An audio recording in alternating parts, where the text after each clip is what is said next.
Hello everyone! Welcome to the first multiplayer battle for the King and the Warlord DLC. Me and Surreal have teamed up once again, and this is a very appropriate first battle. We have two greenskins against two dwarf players. My army here, we have two Night Goblin fanatics in the front for their loony use. That's what I want to do. I want to send them in, use the loons, disrupt the infantry, and then charge in. We have three Gobbos here. We also have the renowned unit, the Warlord's Boys, over here. The other renowned unit, the Killer Black Orcs. The Hammer of Gork. I have three trolls. The renowned renowned Ragnarok Spider. A Night Goblin Shaman. Over here we have some Orc Boar Boys because I had some money left over. And then three Squig Herds. A Durusty Errors. And then a Nasty Skulker over here that obviously the enemy can't see because they have Skulk. And that is going to be my army. A lot of armor piercing because we're facing off against two dwarves. So I was like, well, let's just stack up this armor piercing stats. For Surreal's army, we have a lot of skulking units here. We have two Night Goblin Fanatics in the front, three Night Goblin Archers here, three Nasty Skulkers here, Durusty Errors, and the Warlord's Boys. I think the Warlord's Boys, that's the Immune to Psychology. Yeah, Immune to Psychology and the Sundering Armor renowned Fanatic unit, or I guess just Night Goblin unit. We also have two Gobbos, another of the Crimson Killers, Skarsnik, another Night Goblin Shaman, another Ragnarok Queen. I think you're going to be seeing those all the time. And then two Squig Herds over here. We are facing off against, like I said, the two Dwarf players. We have two Thunderers, a front line of Dwarf Warriors. Yeah, two Slayers, a group of Longbeards with great weapons here in the back, three of them. Two of the new Bolt Throwers, the Goblobber Grudge Thrower, and then the Norgrimling's Iron Breakers back here. They are being led by Belagar Ironhammer, and there is also a Thane over here. And then for the other player, we have the front line of Dwarf Warriors here, backed up by the Longbeards with great weapons. The renowned Warriors of Dragonfire Pass, which have the flaming weapons. We have a cannon, the new Scolder Guard Iron Drakes, which are the steam AoE armor piercing anti-infantry unit. We also have another Goblobber, which the Goblobber and then the Hammer of Gorks. I forgot to mention, I think Surreal also has the Hammer of Gork back here with another Goblobber. Those are two siege units you're going to see probably in every single battle if you fight against dwarves or goblins, or greenskins, I should say, because they are just way too good. They're way too good. Then back here we also have some Quarrelers with great weapons, backed up by the Longbeards with great weapons right here, and then also the Peak Gate Guard, the new renowned unit that has magic damage and sundering on their attacks. We also have another cannon back here, protected by Kingland Ironhammer, which is one of those ethereal Thanes that Clan Angren can now bring, and that is going to be led by another Belagar Ironhammer. A lot of dwarves, a lot of greenskins. Let's go. Oh, also, sorry, two Rangers, Vanguard deployed back here, which is very, very sneaky. Also, really far away from our armies, but still, I like the sneakiness of the two Rangers over there. So immediately, the cannon is going to start opening fire on our forces as we approach. Now, they cannot see, like, any of these units. I'll use my drawing thing. Any of these, because these all have Skulk. They cannot see, obviously, this one or this one. And then I think these two as well. So like half of our army they don't even know exists. I mean they may suspect, but they can't see them. They have no idea where they are. So we are going to try and isolate this one player here. So that's why we're both moving up across the water here. Also I forgot to mention, this is one of the new maps, the Mushroom Cave, something like that. It's pretty cool because it's a cave map where you can actually have a multiplayer team battle, because most cave maps are all 1v1, so this is pretty cool. Now right here is going to be the first of many Night Shrouds cast on all of their Quarrelers and some of their artillery back here, which is going to lower their visibility range and their accuracy by 30%. This is to protect our army as they advance, and again, we're going to be casting this quite a lot. It's a spell that I usually ignore up until today, basically. I think this is like one of the first times I've ever used Night Shroud. It's a great spell. I honestly can't tell you why I've ignored it for so long. But lowering the visibility range and accuracy for so long is because it lasts for like 43 seconds or something crazy like that. Anyway, I get a Squig Herd past the melee units here. I get into these Quarrelers really quick, and then I pierce their lines even more to try and get into this cannon to do some damage as we are being chased by some Longbeards with great weapons. And then I'm going to bring in my other two Squig Herds here to do some damage here. And my Orc Boar Boys and my Squig Herd here are going to be wrapping around trying to get into the cannon back here. So that's what we're doing. We're just trying to disrupt the dwarf lines as our main line is starting to get up here. We're going to be launching the loons, I think, hopefully soon-ish. There we go. There's one loon. There's the second loon. I was a little late on that because these are abilities that you have to cast now. They're not just automatic. But we're going to throw in the Night Goblins, and we're going to have the Goblins behind them. Then we also have the 3 Trolls and the Crimson Killers are back here that have been mostly untouched by the artillery because we have shut them down with the Night Shroud. This, maybe another Night Shroud? No, this is going to be Curse of the Bad Moon, that's right. So Curse of the Bad Moon also applies a pretty nasty curse. It's been a while since I've seen it, so I'll just refresh everyone's memory here, including myself. But it has a nasty curse, which is going to lower their melee attack, armor, and speed by those stats there for 26 seconds. So Curse of the Bad Moon can deal a lot of damage. Again, against dwarves, though, they have magic resistance, so not quite as much. But the nasty curse still applies. It's a very long-lasting curse. It's a really cool spell that the little wall casters like the Shaman, Night Goblin Shaman, can do. Meanwhile, back here, the Squid Herd is into the cannon crew, but it is protected by one of those ethereal thanes, so they are going to have a tough time. But as you see, when their morale wavers, that's when one of their special abilities proc, and they become unbreakable, and they cast fear, or have fear, for a little while. I think it's like 15 seconds. We're going to get these Orc boys into the Corridors, or at least try to, and we're shutting them down again with another Night Shroud to bring down all these Corridors' accuracy and the cannons. Meanwhile, the front line of Dwarf Warriors is crumbling against all of our armor piercing that is here. The other player is marching across the water here to get towards Surreal. While all of our Hammer of Gorks and Rock Lobbers are just pounding these Dwarven infantry lines. Back here, we are getting chased. This kind of becomes kind of crazy. So a couple of Longbeards and Dwarf Warrior units kind of get into the back line, and the Rusty Arrows are just going to be kind of pinging them for a big portion of this game. You can see we're getting through the front line and into the squishy or quarreler back line here. This is when the peak gate guard of this player is going to be brought up, I think. There they are right there. So they were being held in reserve, and now they're going to be brought up to what's going to be the new front line. Our Ragnarok Queen is already up here getting into these corridors with great weapons to shut them down. And you can see that Night Shroud is still on. This is the second Night Shroud. This isn't a new one. The Night Shroud lasts a long time. A very, very long time. My Squid Herd was chased off by this King Lun Ironhammer, as were my Boar Boys, but they're going to come back from routing here soon. And right here, I think I'm going to be chasing Corridors with my Squid Herd. I'm not entirely sure. You see my Night Goblin Shaman and some Trolls were routing off this cannon crew off the battlefield. The Crimson Killers killed a lot of Dwarf Warriors, and now are just currently resting because I have not given them a new order yet. The Night Goblin War Boss leader is into these Peak Gate Guard along with our Ragnarok Spider. We're going to be bringing in some Trolls over here. This is going to be the third Night Shroud to again try and shut down the Scolder Guard, which are the AoE Steam Armor Piercers, these Correlers, and the Goblobber, which is still operational currently.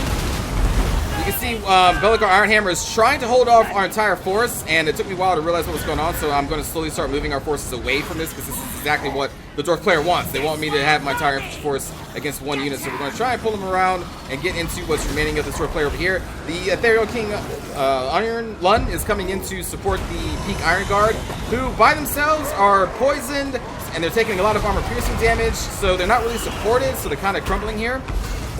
Pretty slowly, though. Like, they're still holding their own for a long time. Meanwhile, Surreal's forces here are engaged with the other Dwarf player. We have some Longbeards and Dwarf Warriors kind of routing off these Night Goblin fanatics. And, yeah, it's not doing so good. So it was at this point that Surreal told me that his front line was starting to crumble. So I'm going to send in 2 of my 3 Troll units over here and send in some more Gobbos to try and reinforce their position. You can see this player... What is this? Itchy Noose is being cast by Surreal there. The other player here has posted up their 2 bow throwers and their Goblobber in the back here, protected by some Norgrimling's Iron Breakers. So that's a dangerous pocket of resistance there, so we're eventually going to be trying to head over there to shut that down. Meanwhile, the 2 sneaky Rangers finally get into our artillery pieces, and I didn't even notice. I had no idea this was happening, so they're actually going to shut down most of our Goblin Rock Lobbers. They don't rout off the field completely, and luckily for us, we've used up most of our ammunition, but this was a really good sneaky move. It just kind of took a little long to get the Rangers up there just because they're deployed way over there, but still, that's a really good move. Meanwhile, over here against my main opponent, we are still dealing with the Peak Gate Guard. I'm still dealing with King Lun Ironhammer, who is a beast if you do not have magical damage to shut him down. And Belligar, I think we maybe... No, Belligar's still over here, routing off some of my the Warlord's boys over there. But we almost have the Peak Gate Guard, which is one of the highest threat units that I was currently dealing with, so I'm glad we were shutting them down. You can see over the course of the battle, we have shut down the Scolder Guard without them firing too many shots. I was killing them with our Orc Boar Boys, which came back from routing, along with this Gobbo unit. We're sending some buffs here, including the Wah, as we try to finish off this King Lung Ironhammer and Belligar Ironhammer as well. Trying to keep the Shaman away from combat because it's kind of squishy. Meanwhile, my Rusty Arrows got caught by the Longbeards back here. They've just been back here this entire battle shooting their arrows at random Dwarf Warriors and Longbeards. I'm going to be throwing in these nasty Skulkers, just trying to assist against these Longbeards. Meanwhile, Surreal's battle here is kind of turning the tide into our favor. My Trolls did a lot of damage to the Pocket of Resistance over here, and now I have sent them across the field, along with the remaining Orc Boar Boys and these Spiderlings, which I finally hatched from my Arachnarok. I was holding on to those till later in the game, and we're trying to shut down this pocket of artillery. So we have them shut down currently, but this is going to be a long fight, and these Iron Breakers are going to be able to eventually push us off of this area until we get more reinforcements. But luckily, we have won this kind of frontline engagement. These Thunderers, you can see everything is running off the field currently. This Arachnarok, which was routed eventually, was actually kind of a good thing because she routed right into the Rangers that were taking out our artillery crew, and so she helped murder the Rangers, and now she is chasing them off the field. So that was kind of a good route for us because, again, we didn't even notice it until Surreal was like, oh shit, there's Rangers back here, because this Arachnarok was engaged against them. But now that the Dwarf line, frontline anyway, has been taken care of, you can see Surreal's forces are now moving up the field, trying to get into this dangerous pocket of artillery. And you can see the Iron Breakers and these Longbeards have actually routed off my Spiderlings, my 2 Trolls, and my Orc Boar Boys, who are somewhere. I'm not sure, but these are our 2 Troll units over there. Our Spiderlings have come back from routing, so I'm going to be throwing them into this dangerous pocket again to try and shut down these artillery pieces. They still have ammunition, which is why I'm trying so hard to shut them down, but you're going to see that they're actually going to be able to spend most of their ammunition. Even though we're trying to stop them, they're still going to be able to spend it. Meanwhile, over here, this entire time, we've been trying to kill Belegar. This mofo is as dangerous as I thought he was going to be. He takes a lot to bring down, especially when he pops his abilities. It takes so much to kill him. So much. But finally, after a couple minutes, I think, of trying to kill him, we finally bring him down with my Night Goblin War Boss, our Night Goblins, and the Arachnarok. But we still have King Lund Ironhammer, who we've been fighting through most of this battle, and now he popped a potion of toughness, so he's going to be brought up back to full. If you have magic damage, he's not going to be much of a problem, but I don't have really any magic damage, and my Night Goblin Shaman doesn't have the missile spell to use on him because I didn't bring it. So now we're going to be engaged against King Lund Ironhammer, but I'm going to be like, you know what, forget this, I got Belegar, so we're actually going to pull out of this fight, try to ignore this dwarf as much as possible, and we're going to go all the way over here to try and assist Surreal, and still trying to break this pocket of artillery and Longbeards, and you can see the other Belegars still relatively fresh, along with this Thane. They have killed a lot of Gobbos over here. The other Surreal forces, which these are all, I think, routed at some point, but we're now bringing all of our routed forces down to bear upon the remaining leaders of the dwarf units. You can see the balance of power is in our favor, but you can also see this match still lasts for 8 minutes, so it's still anyone's game. It looks like we're going to win from this point, right? It does look like that, but it's still anyone's game. We got almost 8 minutes to go. These Trolls have been routed a couple times from these Iron Breakers, but I think I throw them into them one more time, and eventually I'm going to try and run our Trolls away and around the Iron Breaker. Actually, this is what we do right now. So I'm trying to run them outside of the area of their satchel charges because they're not moving. So I'm thinking that the player forgot about them, so I'm just going to ignore them and try and get our Trolls over here as our Arachnarok and one of our Night Goblin units are disengaging from this High King and trying to get over here. You can see my Night Goblin War Boss is over here now. It's at this point that Skarsnik is being murdered by Belegar Ironhammer, which is Surreal's leader. It's unfortunate, but it is going to happen here any moment. And the only things over here are going to be Belegar and the Thane. But man, oh man, is this fight going to last for a long time. Trolls still trying to come around. We have poison damage applied to both heroes due to our units. Spiderlings over here, Arachnarok, and our Goblin War Boss also has poison damaging. We have routed the Thane, which is great. Super great. I think they've used a potion at this point in the battle.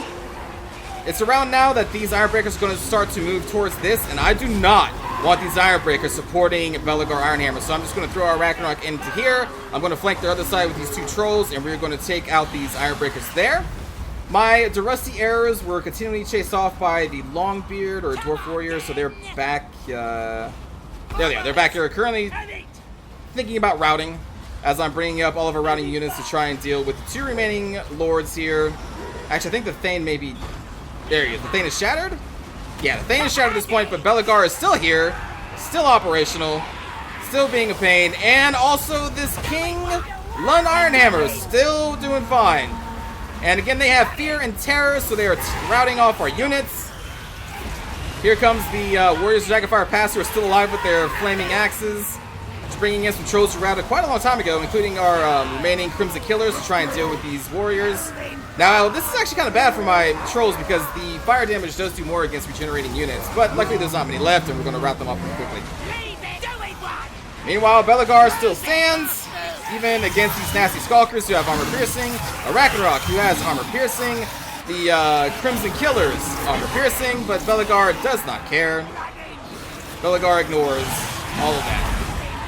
But these Iron Breakers do not. There's too much armor piercing damage here for the Iron Breakers to hold forever, so they are going to eventually break.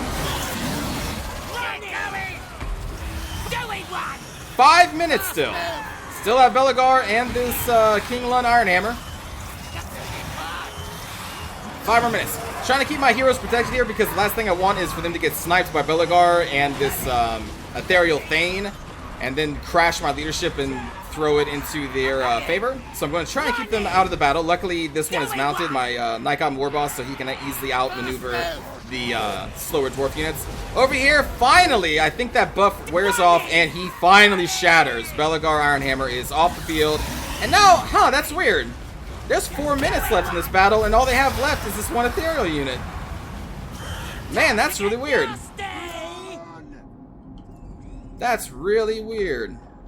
You think they have like some pockets of resistance somewhere, you know? I mean, the battle's going on for 4 minutes. Huh. That's odd. Everything else is shattered that they have. Huh.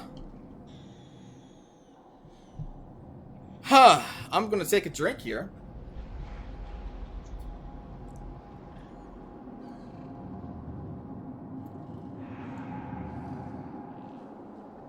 Yep. That silly king, he's still operational. He's still up. At half health, though. That's good. I think it was about this time I typed in the chat that this guy is worse than Ungrim, because usually it's Ungrim at the end of the battle who is alive, and you just kill him kind of quickly at that point. This dude, though, takes almost 5 minutes of concentrated Ragnarok and Goblin Crimson Killer fire to bring it down. It is quite insane. Quite insane how long this dude lasts. Now, if you have any magical damage, again, you can probably shut him down pretty quickly. But we don't. We don't have any magical damage here. Besides, like, Curse of the Bad Moon, but that's... At this point, our Winds of Magic are already spent. So, the Night Shrouding, though, over here, I think, was a crucial part of the victory. We were able to shut down a lot of their ranged components, lower their accuracy by 30% through most of the battle that they were alive. An amazing spell. And the range that you can cast it, I think, is around 200 meters. So, you can really protect your approach from, like, Corolar Fire if you cast that against them. So, good game to our opponents there. Good game to King Lund Ironhammer. That dude refuses to die for a second time, I guess. He is an ethereal dead unit. Yeah, good game was surreal as well. Let's take a look at the kill count. So for me, damage is spread relatively evenly. These nasty Skulkers did manage to kill a lot of Dwarf Warriors and Longbeards. The Crimson Killers only got 13 kills before they were shut down. The Peak Gate Guard, I think, helped in that case of shutting them down. Pretty hardcore. The Rusty Arrows did okay, even though they were being chased through most of that battle. The Squig Herd did really good at disrupting and got some decent kills. The Trolls, not as impressive as I wanted them to be, but they still did do some disruption, charge attacks. Ragnarok Queen, 102 kills, and My Hammer Gork, only 25, which I was expecting it to be a lot more. For Surreal, Skarsnik racked up a lot of kills. He is a really powerful melee fighter, and kind of unique, he does have bonus versus large. So, I mean, that doesn't apply against dwarves, but that's still pretty unique for a lord to have a bonus versus anything. I'm trying to think. Except for armor piercing, obviously. Like, a lot of lords have that, but I don't think any other lords have a bonus versus large besides him, so that's kind of cool. And then the Night Goblin War Boss on the Squig Herd, I think, has bonus versus infantry, I think. Anyway, Night Goblin Shaman did okay. These Fanatics, this Fanatic did really well. Nasty Skulkers did okay. It's hard to, like, in this battle, the damage is just kind of spread evenly amongst most of our infantry, so not any unit seems that much impressive, but working together, they managed to do a lot of work. This Squig Herd, though, 137 kills is really impressive. A Ragnarok of 85, and his Gob, Lobber and Hammer Gork did really well. Look at those kills that they racked up. These are still pretty cheap. This is 800, and this is 600, so that's more than makes up the cost. Then for Ares here, we have 113 kills on Belegar. Dwarfline did pretty well. Longbeards, there wasn't really much armor for them to shut down besides our Crimson Killers. So some of their damage potential is kind of wasted. They also have the Arachnarok, I suppose they can kill, but that's a tough unit. Same thing kind of with the Slayers. They didn't have too many targets on his side to fight besides the Arachnarok. And again, Slayers, even though they have the bonus versus large, it will still take them kind of a long time to kill an Arachnarok Spider because they do not have armor piercing. The Iron Breakers, jeez, the Iron Breakers did pretty well at holding us off against this artillery position. The Rangers did really good at shutting down our artillery there for a little while before the Ragnarok routed them off. These Thunderers, I'm not sure what happened to them, but they died pretty quickly. Bow throwers, they spent all of their ammunition, damn near all their ammunition. That's not that impressive amount of kills, but this Goblobber though, that Goblobber. Let's see, for Indy Pride here, we have 114 kills on his Belagar. We have 76 on his King Lun Ironhammer. Jesus. Main Dwarf Line did pretty good at holding us off for as long as they could. The Warriors of Dragonfire Pass, 84 kills is no joke. I mean, they were fighting against mostly goblins, so... But still, like, that's really good. Longbeard unit did pretty good here. This one, I guess, got shut down by something, I'm not sure. The Peak Gate Guards still managed to rack up 50 kills, even though they were against multiple trolls and an Arachnarok Spider who are geared to murder them. They still did pretty well in that situation. The Corridors with great weapons got shut down by my Squig Herds and the Night Shroud. Same thing with the Scolder Guard. They did manage to get 12 kills, but they're like 1,050 gold, so they didn't really make up their money. And same thing goes for the two cannons and even this Goblobber. No, that's still okay. 82 kills is still pretty good. This is a pretty cheap unit. But these cannons we were lucky enough to shut down with the Night Shroud. So, again, I think the Night Shroud did an amazing amount of work. The 3 Night Shrouds that we casted, I think it was worth the wins of magic here. And it kind of shows with the amount of kills that their artillery and their range units got here. But again, good game to both Ares, Indy Pride, and then, myself. And then Daddy Brother Fist us, which is surreal. Let's look at a cinematic view for this one. Even though this video is already running pretty long.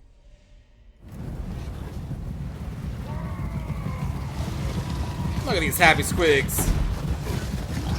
Like, oh, we gonna be eating dwarf tonight.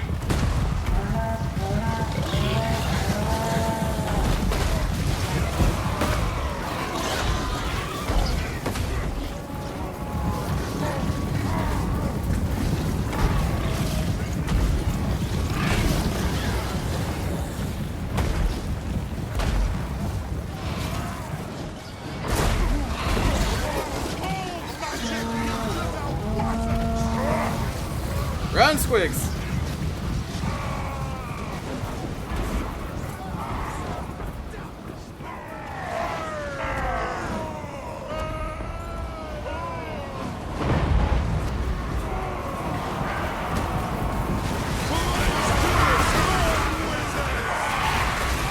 A little late on that loon. A little late.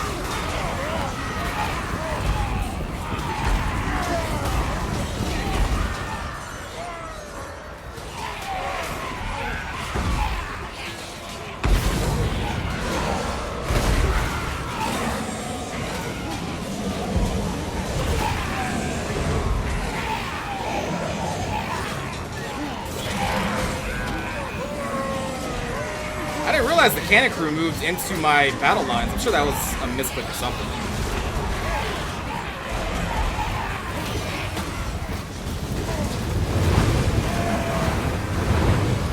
Orc Boar Boys are still really good against dwarves. Remember, they have decent charge bonus and they are armor piercers, so never really a bad choice against a dwarf army. Although now with the Squig Herds are actually cheaper, so I don't know. It may be better just to invest in those totally and next to the Orc Boar Boys. I don't know.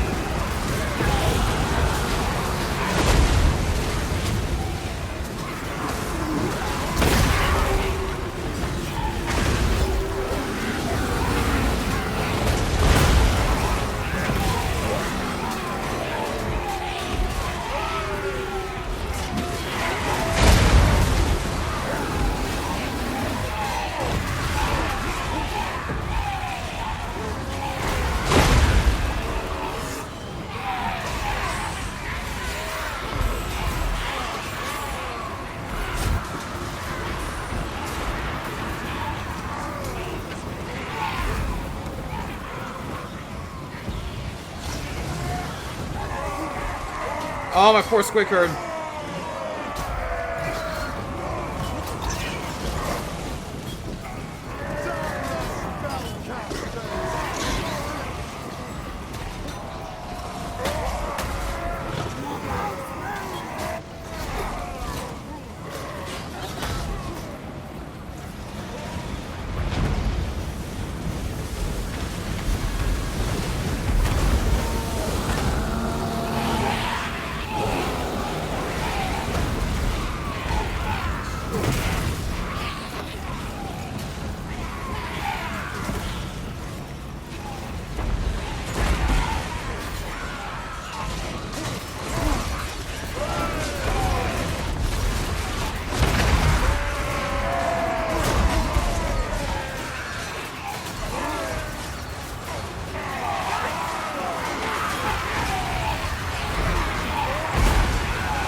These sneaky, sneaky Rangers.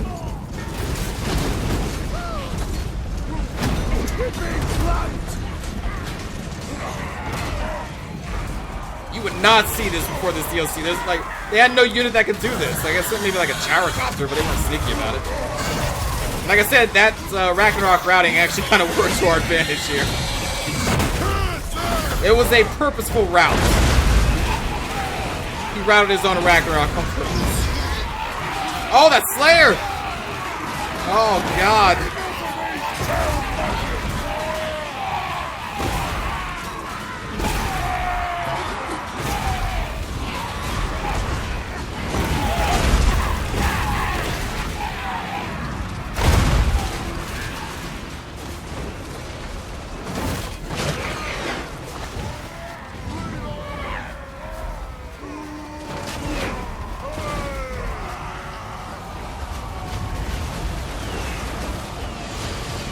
Oh, little broodlings.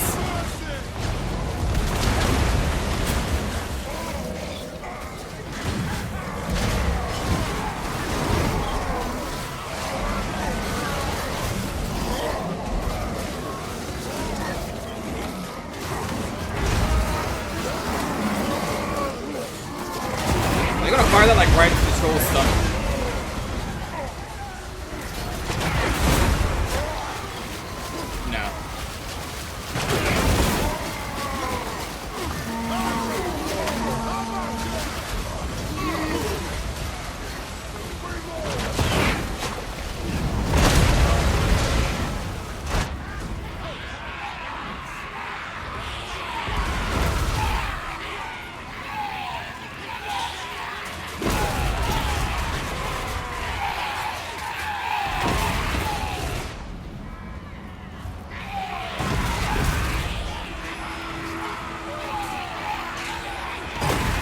This dude.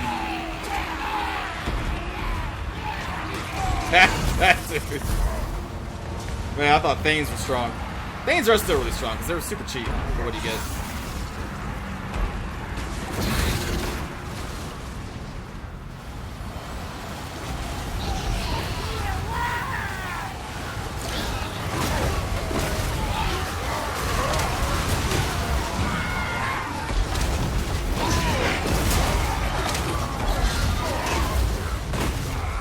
I don't know if the normal squigglers actually eat people. That may be just something that Skarsnik's pet does, Gobbo, and then also the squig mountain being yelled on a Nikop and Warballs.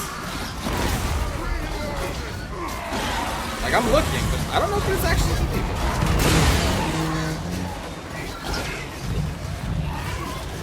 I don't think so. It kind of makes sense though, because Gobbo and the Warballs' mount are bigger than these other squigs.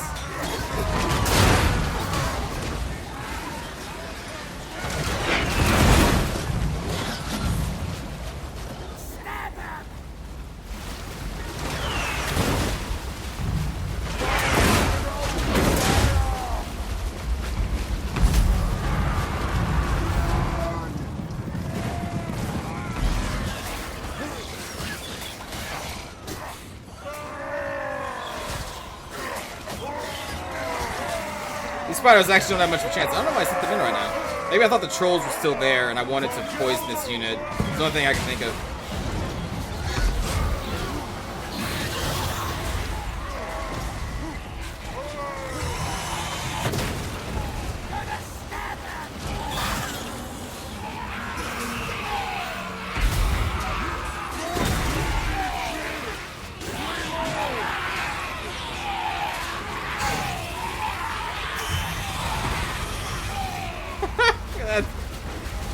I really like the Night Goblin War Boss. This squig not so happy. Oh.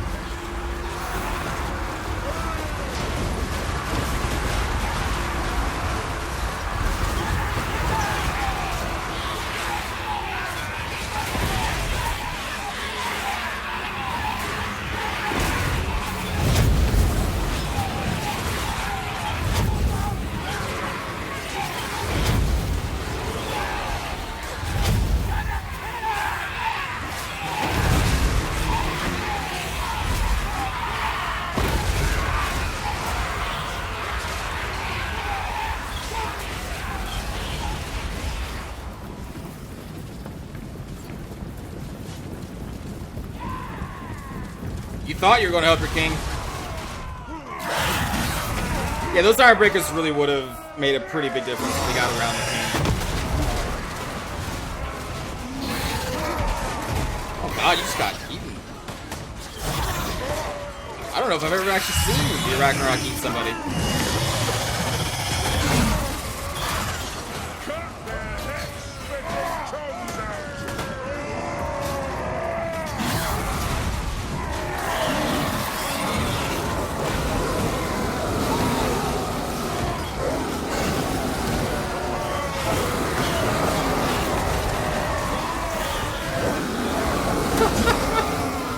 Oh, trolls. You don't really see them often, which is kind of why I brought them this time. Like, I never see trolls anymore. I don't think they're a bad unit. The dwarves definitely have a couple more options to handle them, though, with all their fire stuff, if they bring those units. Like those renowned slayers. If you bring those renowned slayers, throw them up against trolls, oh my god. Because then you team them up with the warriors, the Dragonfire Pass, those like dwarf warriors that have flaming attacks. Man, you can definitely, most likely, destroy a troll unit pretty quickly. I mean, no, slayers can destroy troll units pretty quickly anyway. But now I can fast.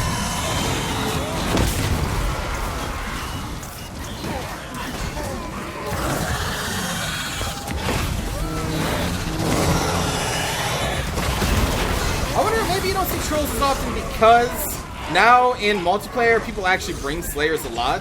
Like in the first probably couple months of this game, no one touched slayers, including me. I didn't touch slayers either. But now you usually see at least one slayer group against any dwarf player you play against. So maybe that's why you don't see trolls often, because they do fall pretty quickly down to slayers. And then we're going to end it here because no one needs to watch this for 4 minutes. So thanks for watching, everybody. Hope you enjoyed. I will see you all next time. Take care.